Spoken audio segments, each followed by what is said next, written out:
ایک حدیث ہے اور مسلم شریف کی روایت ہے، لہذا اس کی سند پر بھی کوئی کلام نہیں کیا جا سکتا۔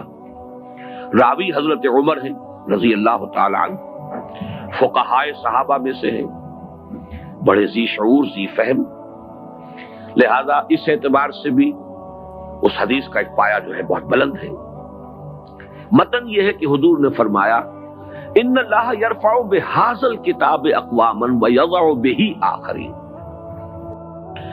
اللہ تعالیٰ اب اسی کتاب قرآن کی بدولت قوموں کو اٹھائے گا، بلند کرے گا، بام عروج پر پہنچائے گا، اور اسی کو ترک کرنے کی بنا پر انہیں گرا دے گا، ذلیل و خوار کر دے گا۔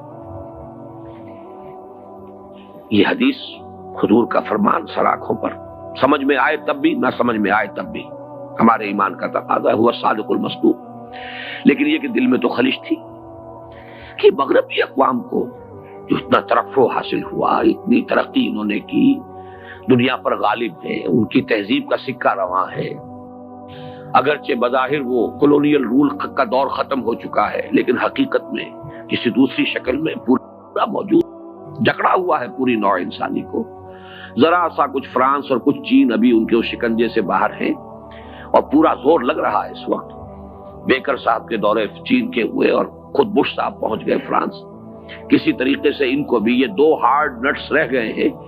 باقی یہ کہ معاشی طور پر پورا تغلب اور پورا جو ہے تمکن، غلبہ ہو جانا چاہیے، نیو ورلڈ آرڈر یا جو جیو ورلڈ آرڈر ہے اس کا، یہ سب کچھ جو ہے آخر کس بنا پر؟ حدیث تو کہہ رہی ہے کہ اس کتاب کی وجہ سے لوگوں کو عروج نصیب ہوگا، قومیں ابھریں گی اس کتاب کی بنا پر، گریں گی اس کتاب کی بنا پر۔ گویا کہ یہ اقوام کی قسمتوں کی میزان ہے، ایک طرف حدیث کے یہ الفاظ، دوسری طرف مشاہدہ یہ۔ تو ایک خلجان رہا، اگرچہ میں نے اس کا تذکرہ نہیں کیا لیکن رہتا تھا۔ آخر اگر حضرت ابراہیم کا بھی معاملہ قرآن مجید میں آیا ہے کہ انہوں نے بھی درخواست کی تھی کہ رب ارنی کیف تحیی الموتى، پروردگار مجھے دکھا کیسے زندہ کرے گا تو مردوں کو۔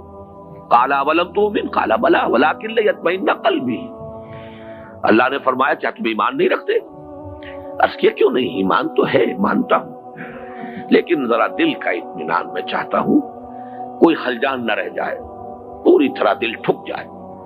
تو اس درجے میں اگر کبھی ہمارے دل میں بھی ایک پیدا ہو جائے کوئی پیاس تو کوئی حرج نہیں ہے، بلکہ علم کے بڑھنے کا یہ ایک ذریعہ بنتا ہے۔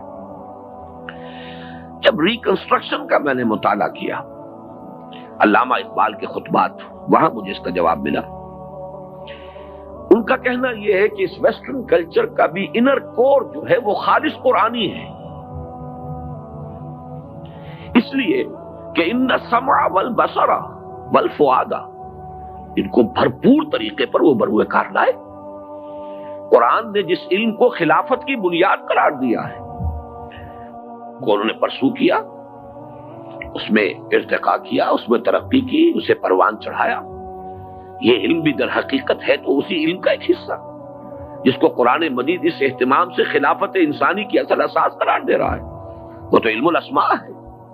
اور اس علم الاسماء میں اشیاء کے خواص، پراپرٹیز آف دی میٹر، اور physical laws of physical change and chemical change, آخر یہی چیزیں ہیں کہ جن کو انسان نے دریافت کیا ہے، اور ان دریافت کے نتیجے میں جو بھی سائنٹیفک ارتقا ہوا، ٹیکنالوجی بڑھتی چلی گئی، تو یہ اسی پر عمل ہے در حقیقت۔ ان السمع والبصر والفؤاد كل اولئک کان عنہ مسئولا۔ باقی جو چیزیں ان کے اندر اضافی آ گئی ہیں، ان کی تہذیب میں جو چیزیں کہ اس آسمانی ہدایت کے منافی آ گئی ہیں، ان کو اس وقت اپنے ذہن سے خارج کر دیجیے۔ لیکن یہ ترقی، یہ غلبہ انہیں اگر ہوا ہے تو یہ اسی علم اسماء کی